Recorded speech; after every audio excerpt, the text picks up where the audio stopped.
हिजो मलाई बाटोमा हिँड्ने क्रममा एउटा दाइले मन्दिरबाट फर्केर आउँदै गर्नुभएको दाइले प्रश्न गर्नुभयो, बहिनी तिमीले यो संसारमा सबैभन्दा महान भगवान कसलाई मान्छौ भनेर।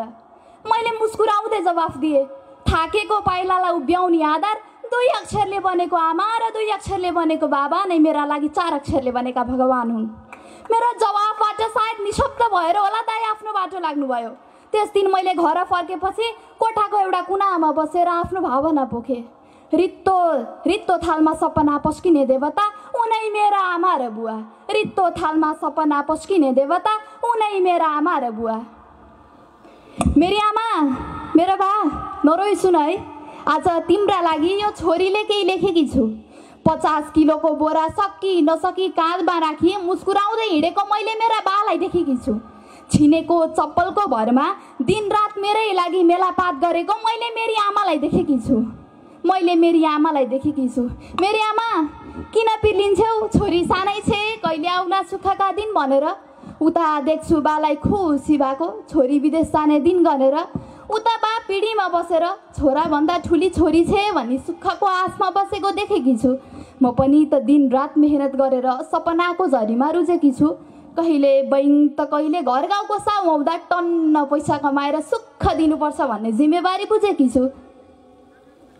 पैसाको अभाव त तब बुझे जब आफ्नो आँखामा राख्दा पनि नबिजाउने सन्तानको छिट्टै भिसा लागोस् भनेर बाआमाले चाहना गरे।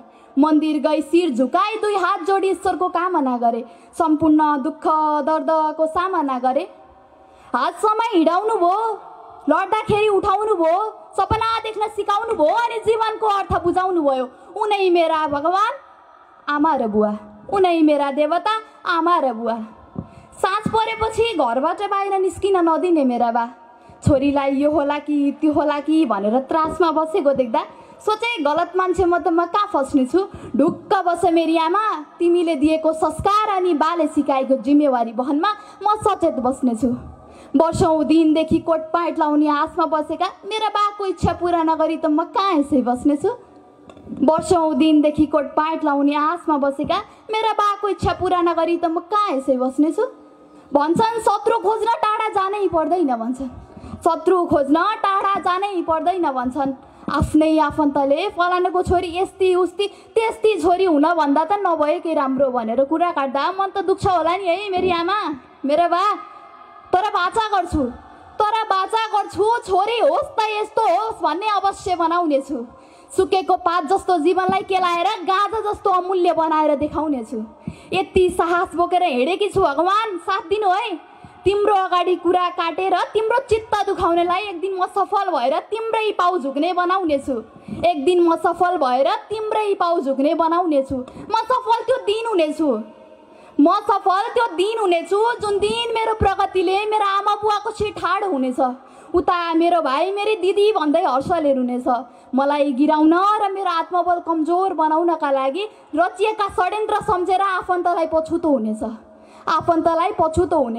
मलाई त के छ र, म त कराइदिए भयो, जिद्दी गरिदिए भयो। वर्षै पछि चाडबाडै पछि नयाँ कपडा किनिदेऊ न आमा, नयाँ कपडा किनिदेऊ न बा भनिदिए भयो, रोइदिए भयो, कराइदिए भयो। तर झुट नबोली भन्छु, आजसम्म 5 वर्ष भयो मैले मेरो बुवाको नयाँ साथ मेरो दराजमा भेटेकी छैन। तर झुट नबोली भन्छु, मैले मेरी आमाले एउटै नयाँ चोली फेरेको देखेकी छैन। कतै घुम्न जाउँ न बा, घुम्न जाउँ न आमा, माइत जाउँ न आमा भन्छु। टन्न पैसा भए पो माइत जान मन लाग्छ छोरी भन्दै गुनासो गर्छौ नि। पर्खा आमा, यतिका दिनसम्म त दुःख गर्यौ, यतिका वर्षसम्म त दुःख गर्यौ, अब 2-4 वर्ष त हो। त्यसपछि धपक्कै गहनाले बालेर राख्छु त भन्दिनँ, धपक्कै गहनाले बालेर राख्छु त भन्दिनँ। तर घरमा ऋणको बोझटाइ सुखको बास हुनेछ, तर घरमा ऋणको बोझटाइ सुखको बास हुनेछ। कहिल्यै दुःखमा राख्दिनँ भनेर स्वप्न देखेकी छु मेरी आमा, मेरो बा। जबसम्म मेरो एकमुठी सास हुनेछ कहिल्यै दुःखमा राख्दिनँ भनेर स्वप्न देखेकी छु मेरी आमा, मेरो बा। जबसम्म मेरो एकमुठी सास हुनेछ। धन्यवाद।